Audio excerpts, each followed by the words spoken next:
Hello, my name is Ray Henderson. And I'm Jay Witt with SROC. Today we'd like to demonstrate the ASTM C143 specification, commonly known as the slump cone test.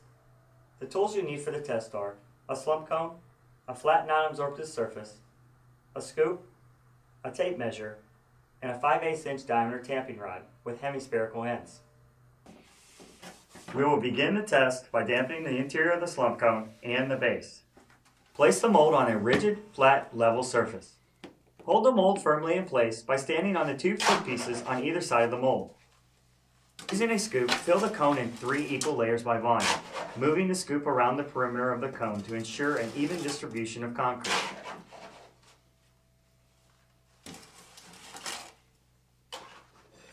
After filling the first third, rod the layer 25 times through its depth, uniformly distributing the strokes over the cross-section of the layer. Incline the rod slightly, starting near the perimeter and progressing spirally towards the center.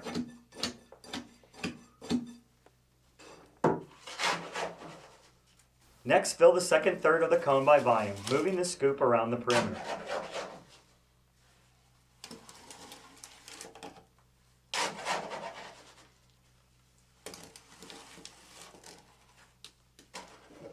Rod the layer 25 times, making sure to penetrate into the first layer approximately 1 inch. Uniformly distribute the strokes over the cross-section of the layer.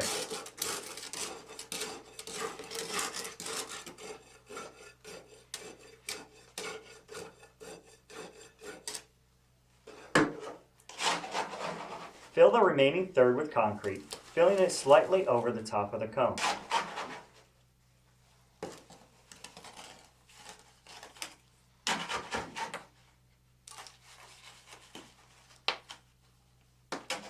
Rod the layer 25 times, making sure to penetrate into the second layer approximately 1 inch.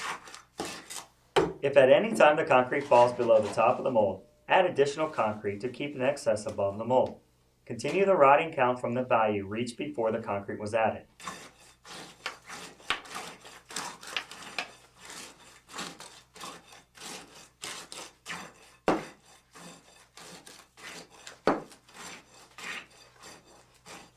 Strike off the top surface of the concrete with the tamping rod in a screeding and rolling motion. While maintaining downward pressure, remove any concrete which is collected around the base of the cone.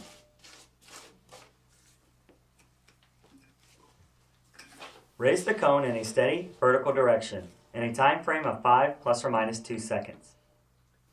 1 1000, 2 1000, 3 1000, 4 1000, 5. What we are now looking for is the shape of the concrete. I am looking to determine if the concrete has sheared off to the side. If that would be the case, this would be an invalid test, and I could rerun the test using a different sample. As we look down at our sample, that is not the case, and we can proceed.